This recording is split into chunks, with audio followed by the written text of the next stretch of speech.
We like our cars quick, reliable and cheap, but this Fiesta was none of those things.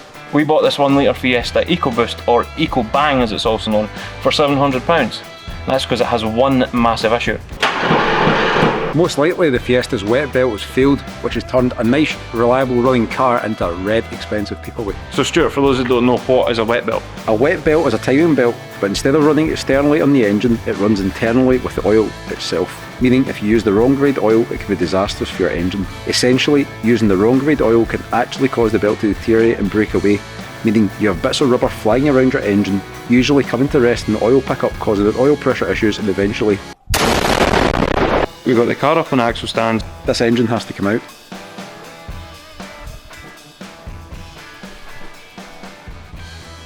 Considering this engine's blew up, that oil looks kind of clean. That oil looks brand new. It actually looks like somebody's drained manky oil out and just shoved this into the car. That's how clean that is. Doesn't smell burnt. Normally you get a smell like plastic and meltedness, but nothing. But ain't got no coolant. Well, it's got a very, very little. It's well below minimum. We'll keep investigating, but yeah, engine's definitely coming out.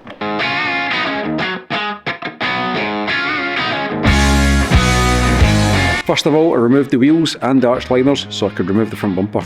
Meanwhile, I started to remove the intake system and battery tray.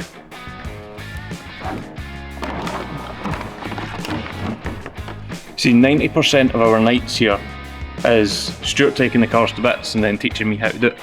And being true to that, Stuart showed me an easy way to remove these stubborn plastic screws. With all that done, the front bumper was now free to be removed.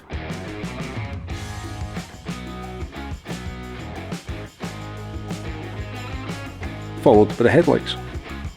And just like that, we'd already made a massive difference to the Fiesta. With everything off, we could get to work removing the front slam panel.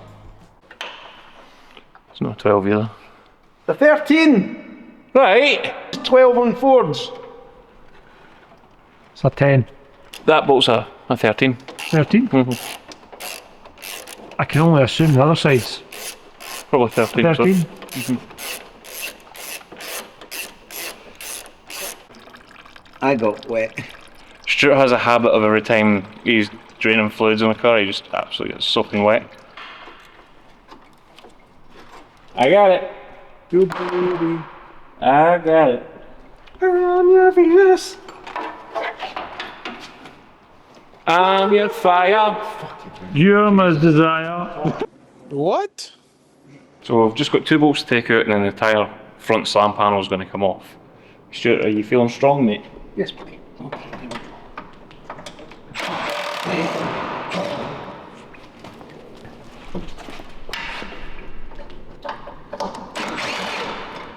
There you go. Right. There's one more thing we've got to do I forgot about. Mm-hmm. The bonus get faulted. Oh, right, okay.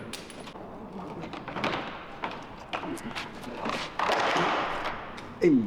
In hindsight, we probably should have taken the bonnet off first to get it out the way, because now there's no stand. But we'll do that now. We quickly got the bonnet out the road and made a couple of confusing discoveries about the history of our Fiesta. Really? Yes. This oil filter is new as the exhaust. What? Look. That's brand spanking new. Brand spanking new. Stuff. So Stuart discovered earlier when he was under the car that this car has a brand new exhaust. Brand spanking. There's no dirt on it. There's no rust. There's nothing. And it looks like when the exhaust got done, it also got a service because the oil filter is also brand new. And so is the oil. And so is the oil. So something weird going on with this car. I wonder if they drained the coolant, didn't put coolant in it. Do you think? I don't know. We'll see. It's full. It's like at maximum. But there was no coolant in it. But it was a garage. So if they've drained the coolant and then went, you know what, it's too much work. Fling the battery just up there and just hold the leads on it for 2 seconds. Mm-hmm. You only get electrocuted much, it's fine.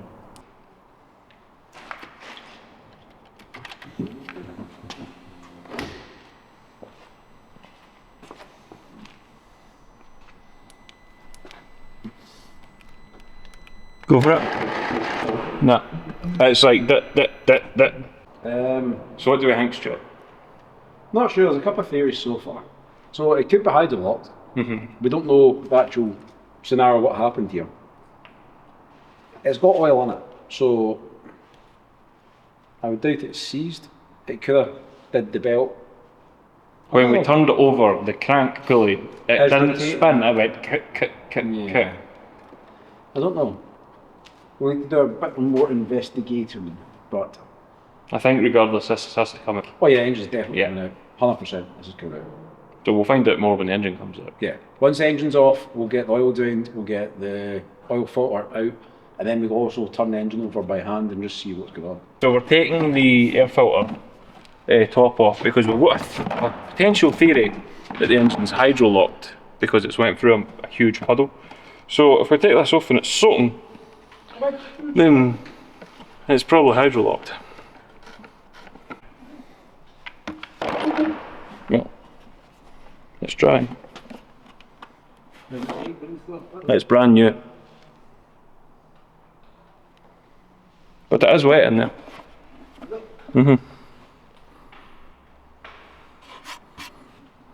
It's wet in there. But it's no soaking. The filter's dry. But it's also been sitting out there for a month. Yeah. And I don't know how long ago this blew up.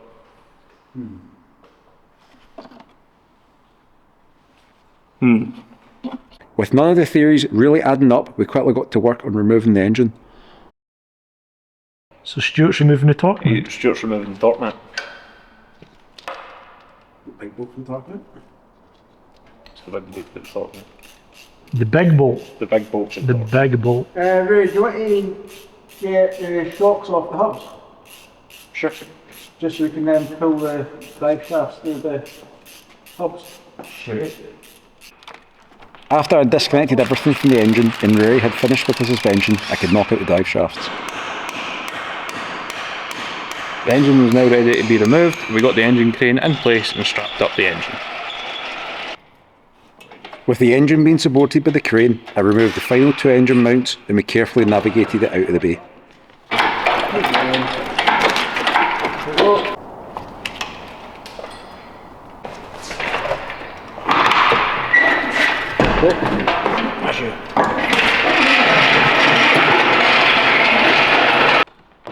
With the engine out of the car, we could finally try and figure out exactly what had happened.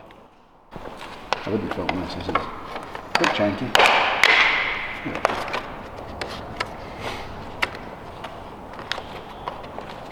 I want to isolate everything that's not the crank. We tried to turn the engine over by force, but little did we know exactly what we're about to find. It's quite hard. Yeah. Okay. What is it they say on that other channel? Engine very bad.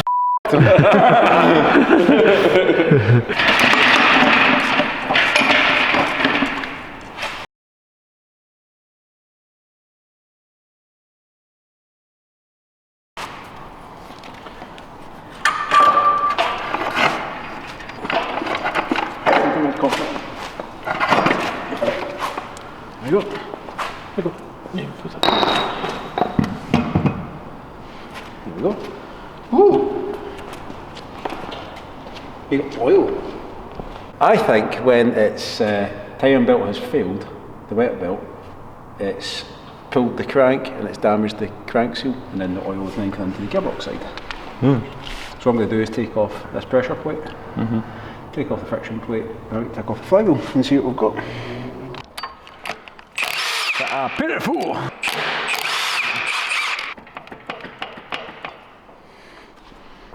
That is oil.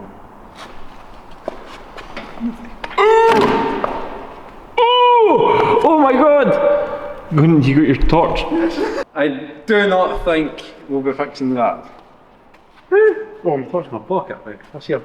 You got it. There is a massive crack. What is that? Just in the block? Yeah, that's the block. And there's just a massive, massive crack. Wow. That's like from there to there. No, it's from there down to the other side. It's blue. Oh, so it is? The full thing. Wow. So it's basically tried to blow the gearbox off. Well, I'm going to guess why the rods is bent. Right.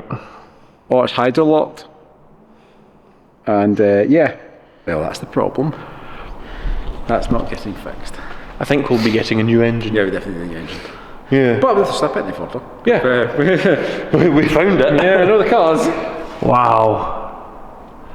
Well, we definitely found the problem, but to see the full extent of the damage, we removed this plate, and although things couldn't really get any worse, they certainly weren't looking any better. I think we found the problem. Yeah, I think.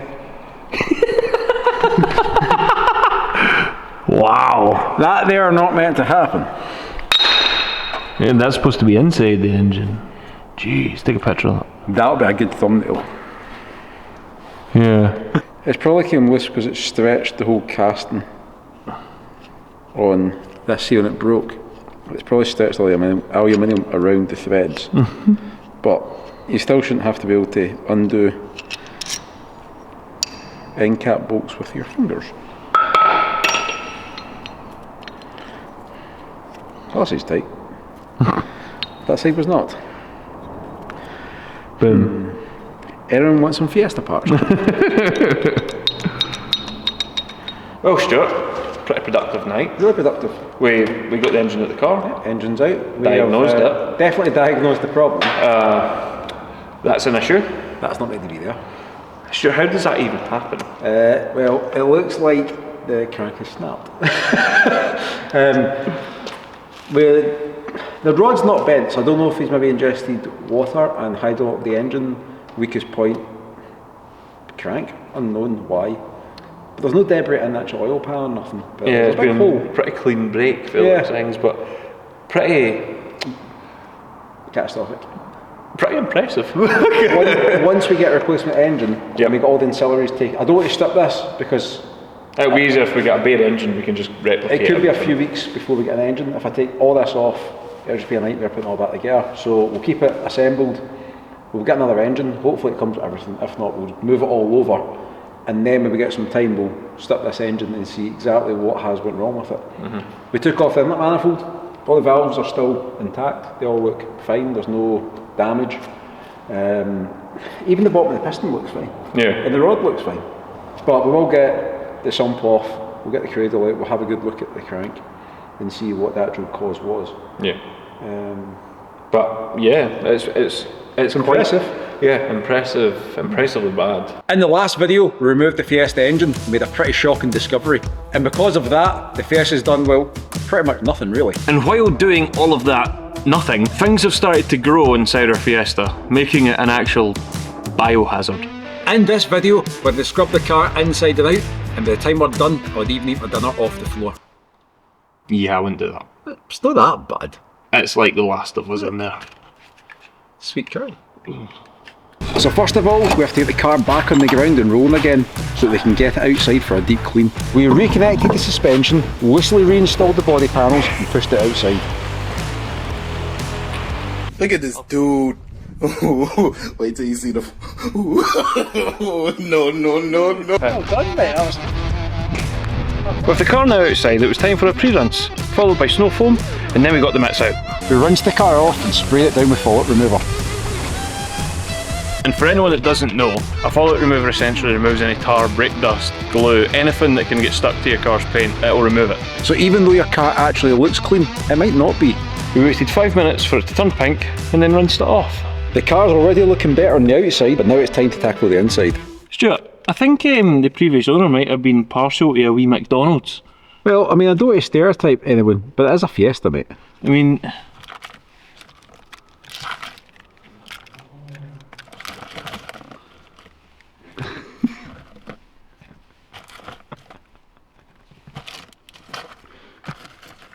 You get your toes out for this. 14 dips? Who needs 14 dips, and why were you saving them? What's that? It's a torch. Doesn't it? Oh, it does work. So we're at 14. How many more will we find? 1, 2, 3, 4, 5, Oh! 19, Double figures! 20, Yay! 21, 22. Oh, Oh! that was just the Flashed water. everywhere. Oh, what? Why do you need so much dip? Strawberries and cream strip. No. How much? The other packet looks sealed. I like them. That is sealed. Butterscotch drops. Oh. I wish it was still doing prune. How much? How much? Oh, mate, that is inside. Oh. No, that is inside that, mate. Come on. If I thought it that zombie, then you know why. We quickly get rid of the sauce collection and remove the front seats, as we're going to give them and the carpets a deep clean.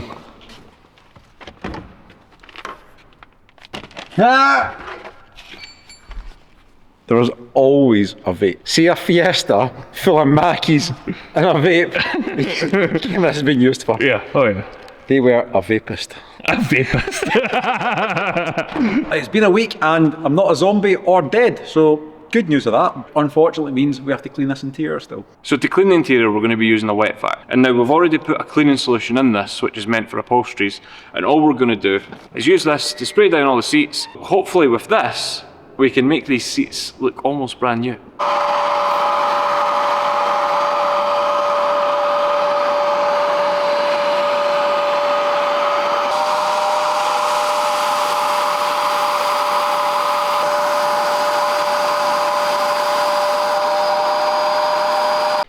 And with just a couple of minutes work, one seat is done, and look at the difference already.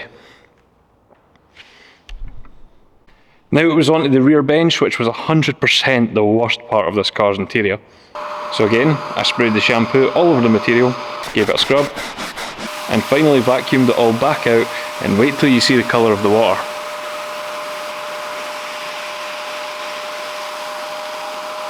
So here is a 50-50 shot. That side's been done, that side hasn't, and if you remember, that was the bad side that had all the really bad mould and stuff down in here, and now it looks brand new. How are you getting on? I'm doing really good actually, the interior's come up pretty well. So I've hoovered all the carpets. I'm using a nylon brush on a drill just to agitate the carpet, then I'm using the hoovers to pick up all the mess, and yeah, it's coming up pretty good. It's looking much better. Looking pretty much. Much better, So Stuart. once we finish this, we'll then get all the dash wiped down and kind of get all the glue and sticky residue off it and clean the seat belts because they're a bit funky. Yeah. Oh, I'm not drinking that. That's what you... No amount of money, I'm drinking that. That came out the seats, mate. Oh, that's disgusting. That looks like poo bottom. That's absolutely horrendous, isn't it? Oh, that's nasty. Hey, seats looking? Brand new. No. Yeah, Oh. Interior's looking good. it is looking good. What do you think? Don't look at the same seats. They Brilliant, look eh? good. Yeah, they look really, really good. Hard to So- believe that that is the mouldy seats. I know. No. So now we just need to shampoo the carpets and probably the top half of the rear bench, Yep. which is exactly what we've done. While he was doing that, I started scrubbing everything with an all-purpose cleaner. And we were cleaning everything on this car, not just the bits you can see. Now it's time to give the plastics a vinyl dress. Now, this isn't the most appealing bottle in the world. It is very, very old, but it's very good. It actually looks like a weird, like, fifth wheel grease or something. Yeah, it's disgusting. We coated all the plastics in this dressing, which gives it a slight satin sheen, which we think looks great.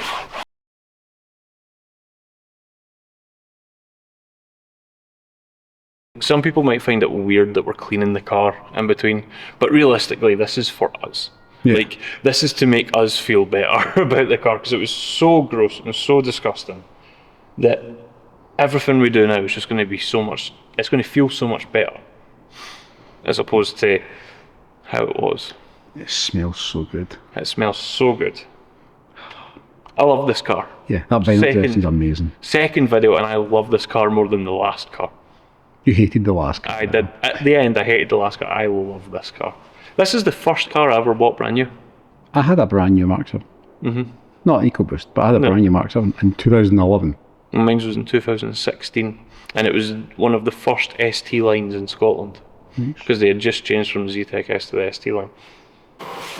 Enough reminiscing, we finished up cleaning and got all the seats back in.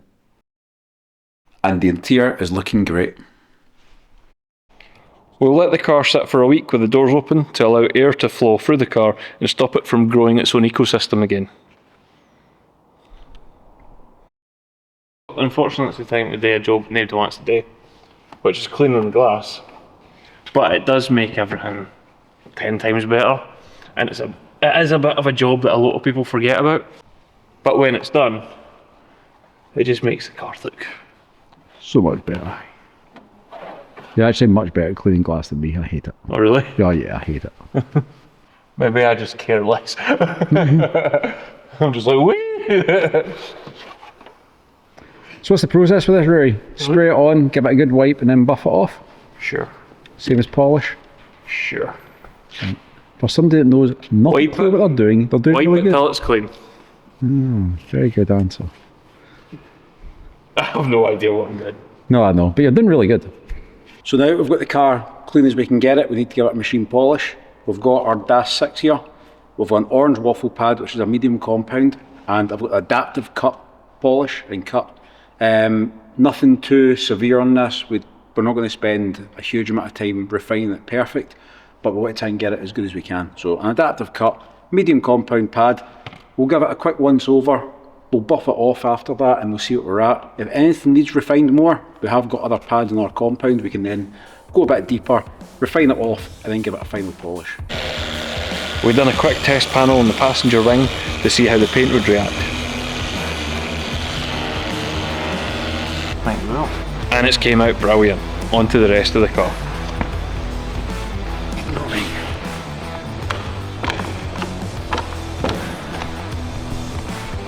While I was polishing, I had Rory follow behind me, buffing it off and taking notes of any imperfections I'd have to go back over.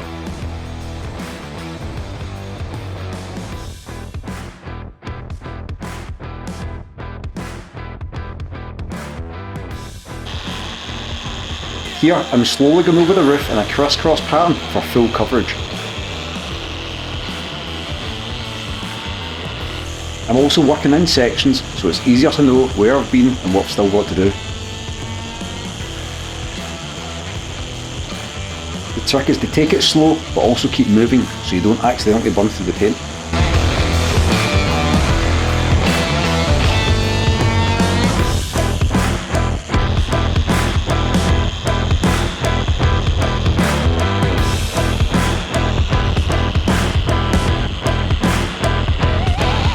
Here is the finished result.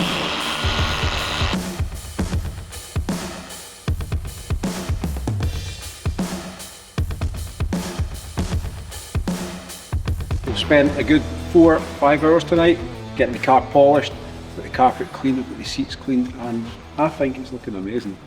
The race red really does pop when it's had a good polish. It's not 100%, we will still finish polishing other bits and refining it a bit more, but I think it's looking amazing. Now moving on to the inside, you've seen how bad this was before. There was a lot of mould, there was rubbish. It really wasn't a nice place to be and it was a bit of a biohazard, but now it is a lovely car. Eat off this and be quite safe and happy. It is really, really clean in here now. In this video, we are going to drive this Fiesta for the first time, but there potentially is a problem, maybe. These Fiesta EcoBoom engines come in 3 power levels. 99, 123 and 140 horsepower. Apparently they're all the same, but are they really? Our Fiesta is a red edition, which essentially means it has a black roof, black mirrors and black wheels and a few extra bits of trim. But most importantly, it means it has the 140 horsepower engine, also known as the YYJB. But finding a YYJB local to us at a decent price point was proven to be difficult. That is when we came across a very well known Ford tuning company in the UK that supplies brand new Ford Crate engines. They say their engine fits any variant, so surely we can buy any engine and it will work. And that brings us to this. This is our brand new, to us, 123 horsepower M1JH engine, which we're going to get into our car tonight and hopefully it works. It better work. First was to get the Fiesta back into position and prep for its new engine. We once again got the car in axle stands and disconnected the suspension and removed the bonnet. But before this new engine goes anywhere near our car, there's a few things that need swapped over. So this is our new scrappy engine. Now they removed this in a haste and they've seem to have just chopped through everything. As you'll see, there's cut pipes, there's cut wires, but the engine is complete, but we'll have to transfer all the good parts from this engine onto this one before we can get into the car. Now hopefully once that's all done, it'll be a case of just putting the engine back in, plug and play, turn the key, and it will drive.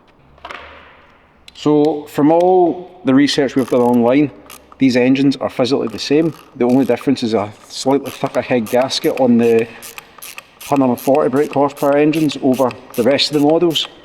But we've also seen that there's multiple who've done this swap and put other engines in, and they've ran absolutely fine. So we shouldn't actually have any running issues with this. It should just be a plug and play. The head gasket thickness is very, very minimal.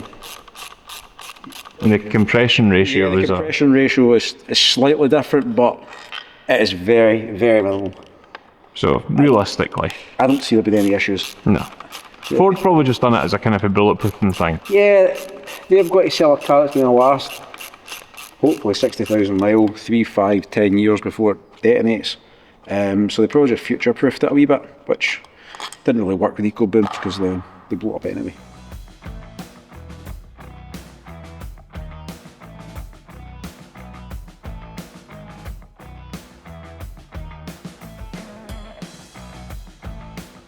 So when the scrappers removed this engine, they took the manifold off, but what we also did was stripped one of the studs in the turbo, and I can't get it out. So we're going to have to switch turbos. Turbos are coming off. So at least that means if there is a difference in turbos, Yeah, we're switching that at the same time, but it's just more of a pain in the bum. more to do. More to do, but story of our life. Let's keep going.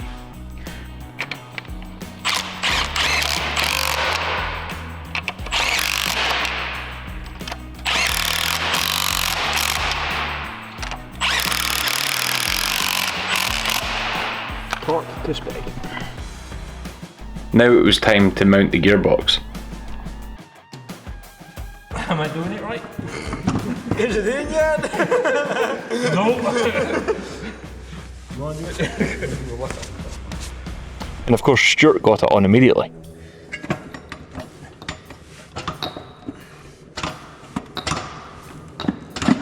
Oh, hey. That falls off.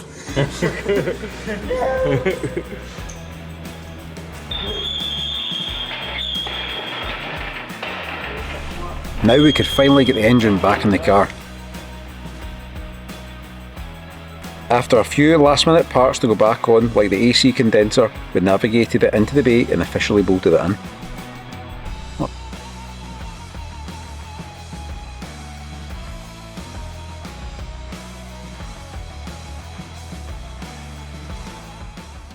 The engine's now in. We're going to spend a bit of time now getting all these connections back into the right places. We might have to unplug and plug back in again and reroute things just so it's in the proper location, but we're getting there now. But we were about to find a massive issue with this new engine. We found a difference. A big one. The engines aren't all the same. So it turns out in 2015, Ford put a cylinder head temperature sensor onto these EcoBoost engines. Pre-2015 engines do not have this. Some of them did. Some of them did. This one is one of those engines that didn't have it. So we have a casting mark for the sensor to go, but nowhere for it to go.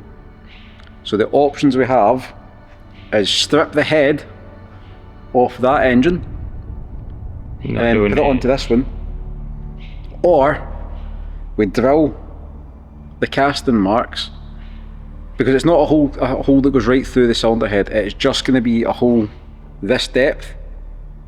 So we drill it, tap it, fit this sensor, and it should read the head temperatures. So obviously drilling a hole in the head is not something we want to do, but it's going to be a lot quicker and cheaper to do that instead of switching the heads. You see, to switch the heads it means we would need to retime the engine, and for the specific tool you need to time these engines, it can cost upwards of £1,000. So yeah, not ideal. We carried on with what we could do because we are still going to start this engine tonight.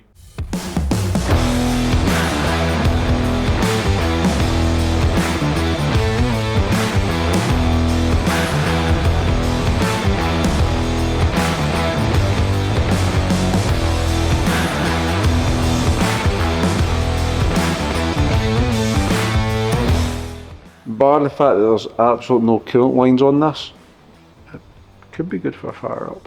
Very, very quick fire up because the lambda sensors are just finger tight and there's no coolant lines on it at all. But yeah, we could be ready for fire up. Okay. Literally, On and off. crank it, off. Yeah, put my foot in the clutch. You ready? Why do the wiper still?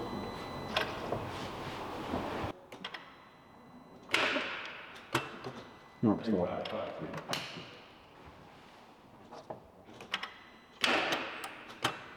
No. Okay. So, starter's not firming. Why? No! You okay? The ratchet fall. So the original starter is definitely goosed.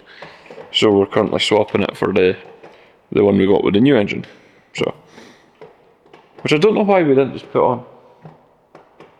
Huh? Why did we switch the start motors? No. I have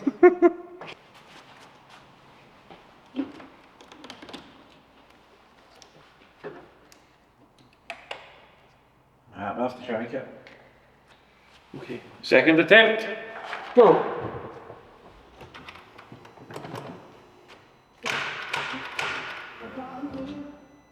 This is more like battery this time.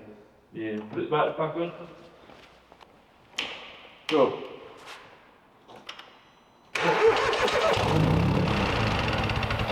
Did you turn that off? Try it one more time. Did you turn that off? No, I didn't turn it off that time. It'll be because there's no fuel. Keep going. Just keep going.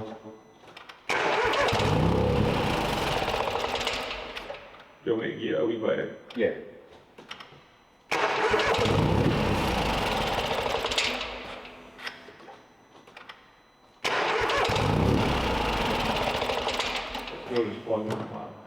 Okay.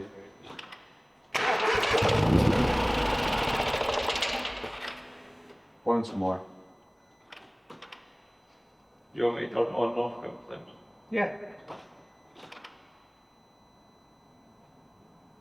Does smell quite fueling.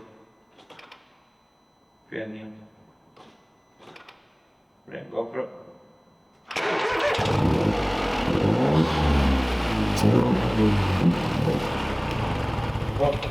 It runs! It runs!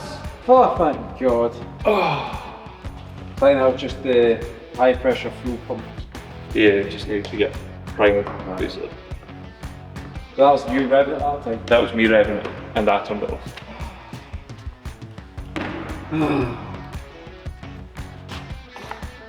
Well, it didn't quite drive, but it's that.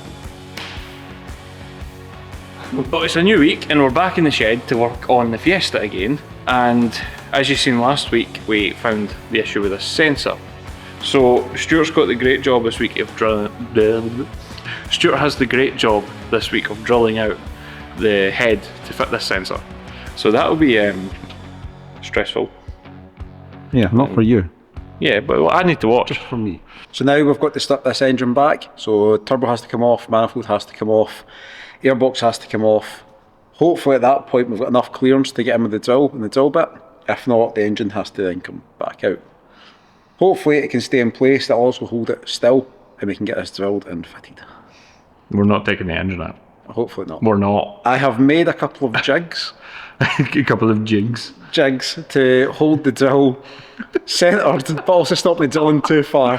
There's not much clearance in the head we need to drill to, and there's only a couple of mil to a water jacket, so I can't mess this up. I removed the heat shield, which exposed the turbo.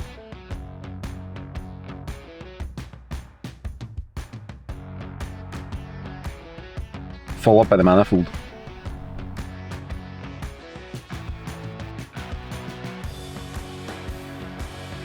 With these out the way, I had just about enough space to reach the casting mark where our sensor will be installed. Now we've got to the point where I can get into these. This is the blank that on the head is drilled on the old engine. The new engine is not. As you can see, everything is there, it's just not been drilled out. So we're going to start off drilling a 6mm hole. The problem is we don't want to drill too deep because there's a water jacket in there. So I've come up with this very safe spacer. Now, that distance is the exact distance I need from this. So what I'm going to do is drill that in. That means I physically can't drill too deep. This is going to hit the block, and that means it's time to stop. Once that's done, I'm going to step up to the even sketchier 8.5mm drill bit. And this is my nice spacer. It's not an airline adapter, it's a spacer. That will then give me the right diameter for here to then tap it with an M10 by 1.5 tap. I can then thread this in and we're golden. Okay, the most nerve-wracking part of the project. Got the drill and started to drill in the head. I'm going dead slow and just taking my time. So that's our first M6 hole drilled to the right depth. Now we've got to step it up to the 8.5. I was in full concentration mode.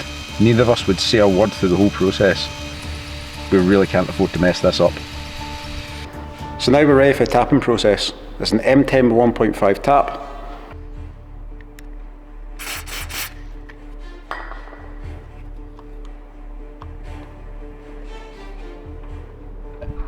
And after tapping the hole, we are finally able to screw in the sensor.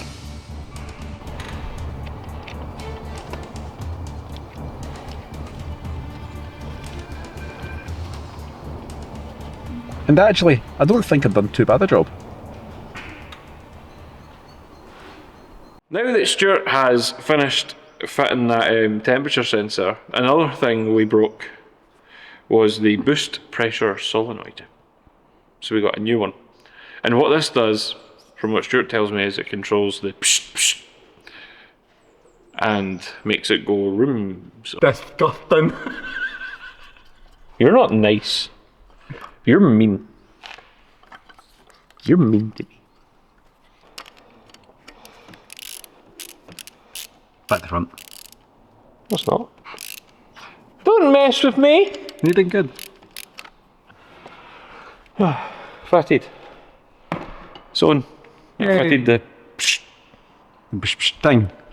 Yeah, it makes it go This car will not do that. It might. Not. It might. Now we could reinstall the manifold. Front of me. Front of me.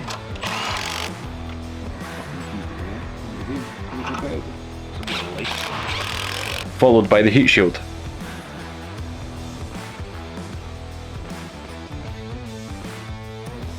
Then we could mount the front core support.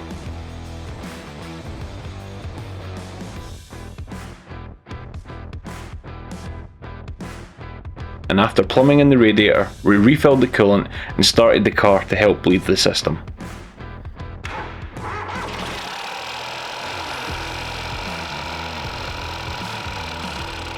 And that rattle you can hear, it's a loose gearbox mount. After tightening it up, the noise went away. So we're having a bit of a battery issue. Yeah, the battery's dead. Yeah, and we're charging another battery and the jump pack because they're both dead. So we've got a spare like half an hour, we don't really know what to do. Might as well just fire the rest of the front end back again. We could finally make the Fiesta look like a car again. We started with the front bumper.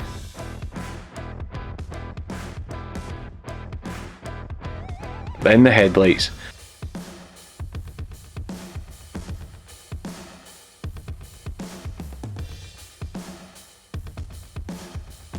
And finally the bonnet.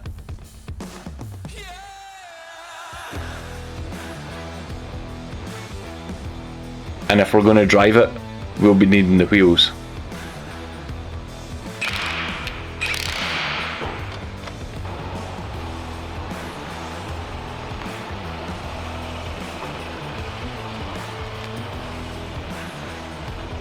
We're moving. Hey!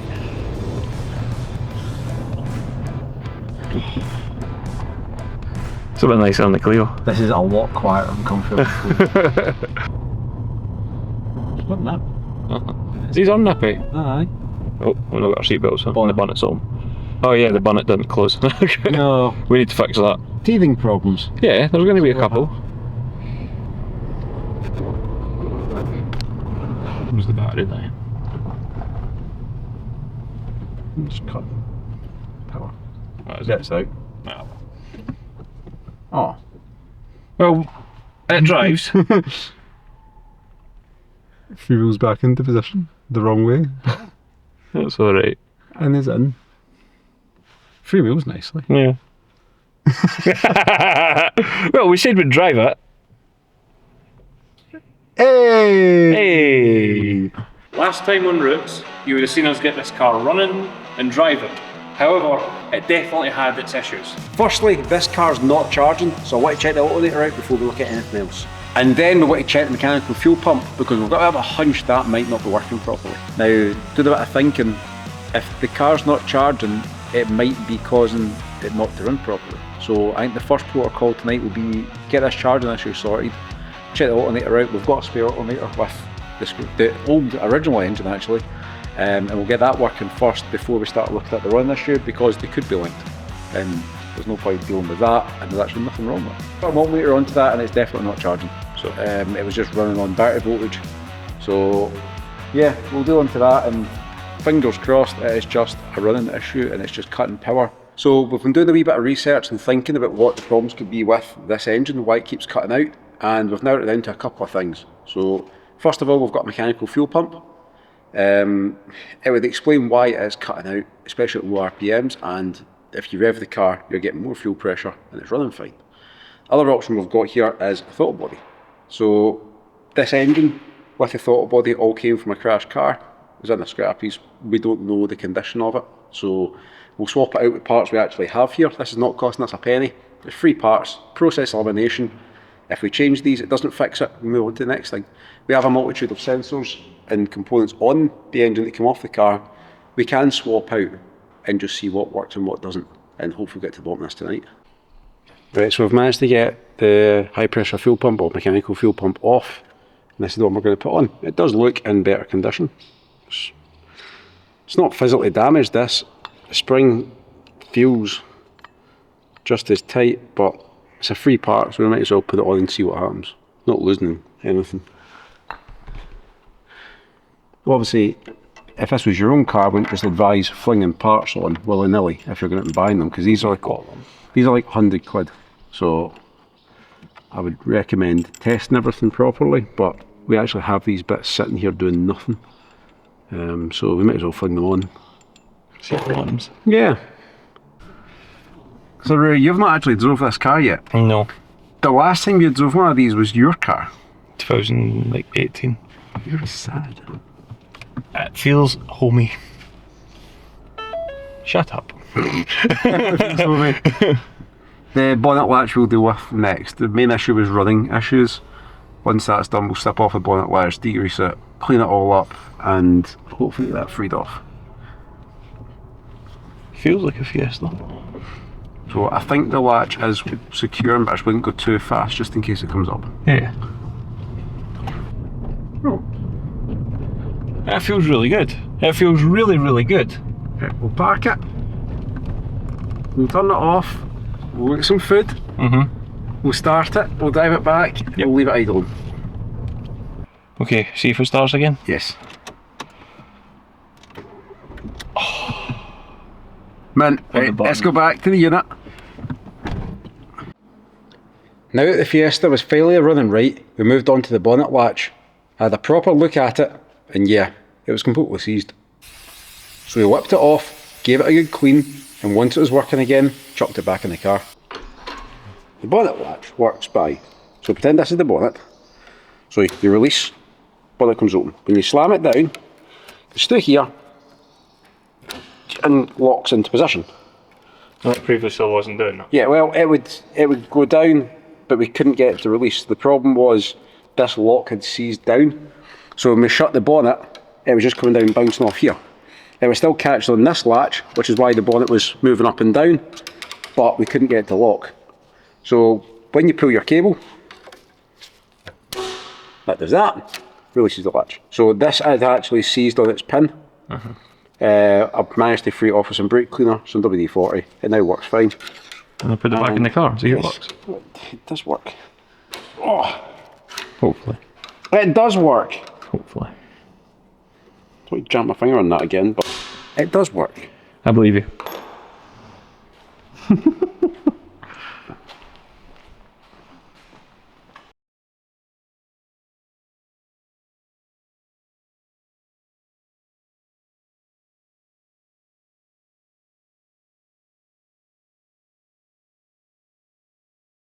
Right, does it work? Of course it works.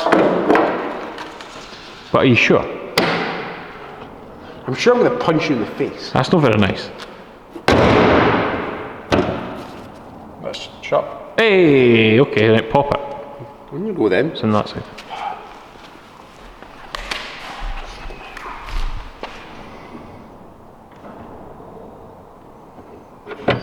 Hey!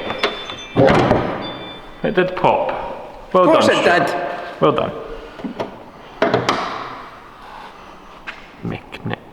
Mechanic. Excellent. Shut. It's just that. This rubbish line. Yeah. The bonnet latch works, but it still tells the bonnet's open. Well, that's no ideal. I'll fix that.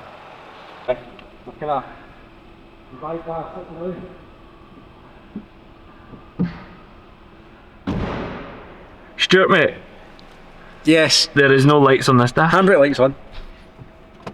There are no lights on the dash. The car is officially MOT ready. Yeah, it is actually. This could go for an MOT and it would pass. It would. Jet wipers and that. It would pass. That'll pass. It's a pass. Well, it's been a couple of weeks since the last update, and in that time, Stuart, we got an MOT. We also got the wheels refurbished. We did. So, lots to happen tonight, but the car's now road legal, and this car's going to be finished tonight. Yeah, all the kind of jobs we've got tonight are all kind of small things we've had left over to the end, so a lot of it's just tidying up. But yeah, tonight this will be officially done and For sale. yeah. Tonight's our last night working on the car, so it's just a load of little jobs to finish it off. Well, I was tidying a few bits underneath. Ray got the new side skirts on. The old one was looking a bit rough. Then we sorted out the gap between the front bumper and the bonnet. It's a pretty common Fiesta thing, but fixing it makes it look miles better. And of course, we couldn't leave without putting that Ford badge back on. Then it was just a case of fitting the freshly refurbed alloys, and that was it done.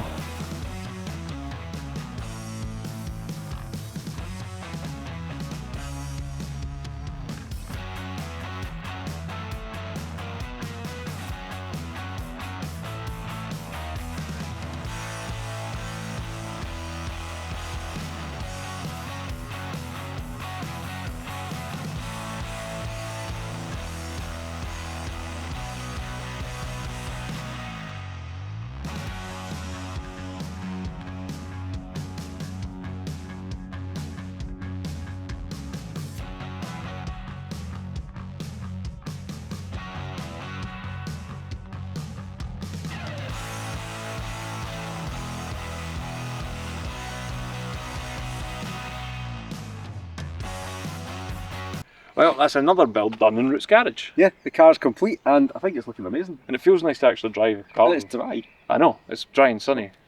It's all round one. Yeah. It's really good. But yeah, we've kind of got to the point where we can't go any further with this car. So, Absolutely no issues with it. We've done the wheels, the paint's all been done, it's running amazing. We've had temp insurance on it for tonight. We've been out for maybe an hour and a half so far. I've not drove the car. I've not driving nice. But yeah. Feels nice, there's no knocks or bangs. It's pretty good. I'm happy with it. Yeah, we put you in the insurance because you're the subject matter expert. You actually had one of these cars. So you know exactly how they feel, how they drive. I'm getting eaten alive here. Those midges. That's the problem with Scotland in this, like when it's dry. Those midges. Especially when you park in the woods. Yeah. We have somewhere else to Yeah, go. we've got one more place we've got to visit with this car before we say goodbye to it. Yeah. So we go there now. Yeah. Well done. Large Big Mac meal with a strawberry milkshake, I think. And a double cheeseburger. Good. Huh? Good. I think you were having a go at me there first, like not having a good meal, but it's a good choice. Oh, and I want 30 sour, like sweet sour sauces. You mean and sweet curry? Yeah, or sweet and sour, sweet curry, tomato. We've got a mix, like 10 of each. 20 each. Just dump them in there. Aye. Just get a bag and like you fill up. It won't be enough. Use all the sauce. Right, everything. Just squeeze the box. Use a mixture. It's nice to have a nice car. It is. And the brakes work. Yeah. Job done. Time for a celebratory McDonald's. And if you've made it this far, why not hit subscribe? It's free and there's loads more like this coming up.